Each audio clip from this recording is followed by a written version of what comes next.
Okay, so we're looking at a Husqvarna 460 Rancher.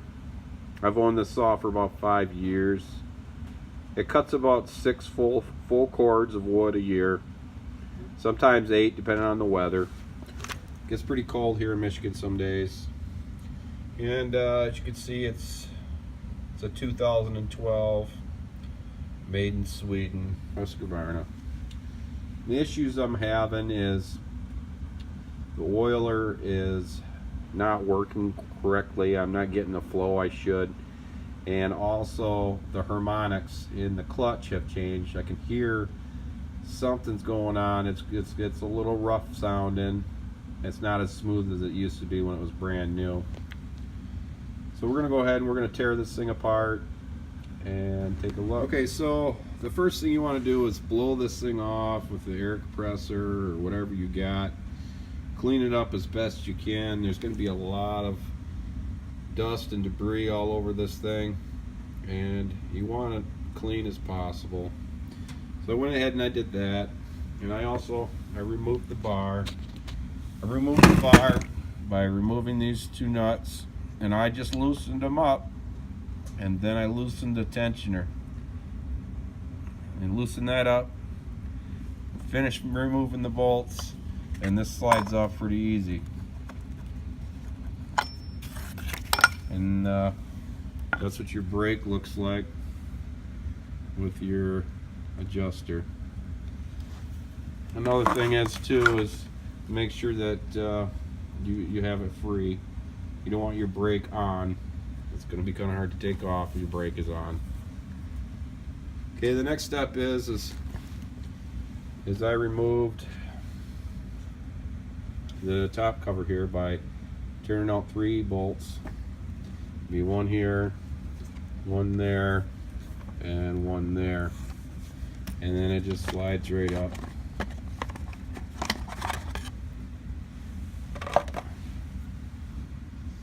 And then go ahead and clean your air cleaner. You just pull this clamp back and it pops off, and clean it out good. Now the tools I'm going to use to do this job is the wrench it came with, a rope, 2 crescent wrenches, a pry bar, and some white lithium grease for the bearing. I also bought some new parts. I've bought pretty much the whole side. I didn't need it all, but I went ahead and I purchased a new clutch,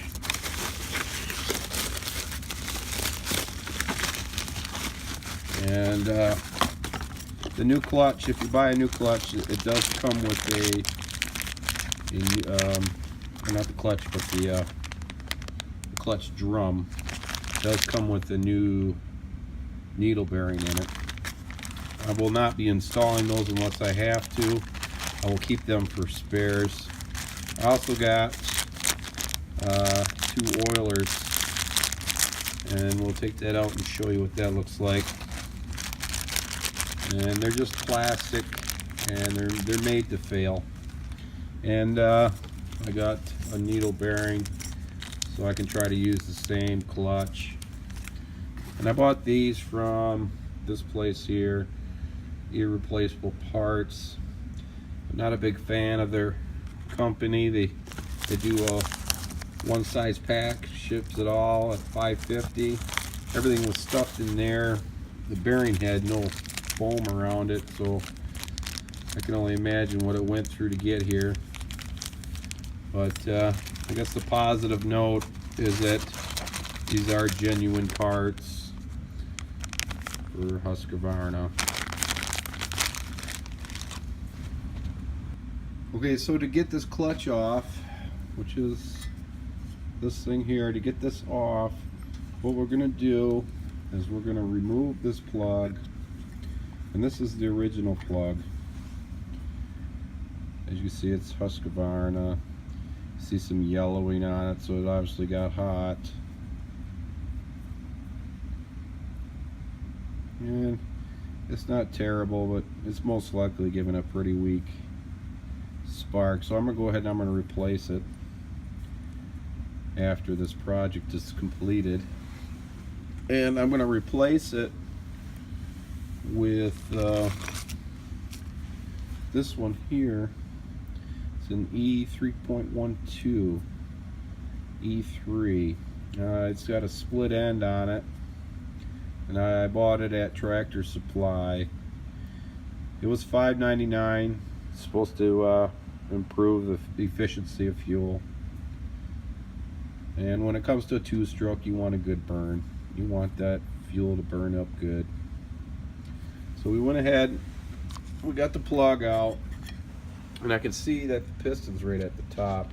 And if you can't tell, best thing to do would be just take your tool and stick it in there, and you could rotate it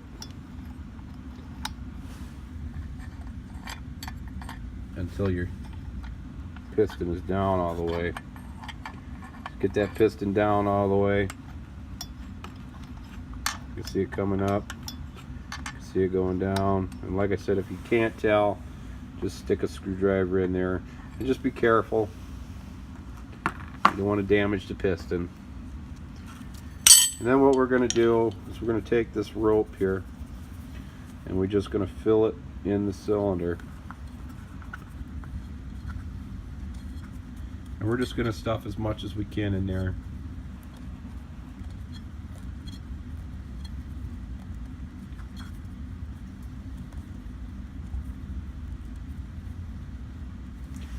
Okay, now we're going to go ahead and we're going to get this clutch off. And to get this clutch off, we're going to need to spin this. Now this is left-hand threads. It does tell you right there that that direction is off, so that's going to make it left-hand threads. And the plan for this is to use 2 crescent wrenches. I'm going to just stick one up in here like that, fits in there, and then I'm going to use one horizontally to spin it off. But I did have another thought. You could use your bar and put 2 bolts through that slot and use your bar to turn it off if you had to. But I'm not going to do that today. I'm going to use the crescent wrenches. So we're going to go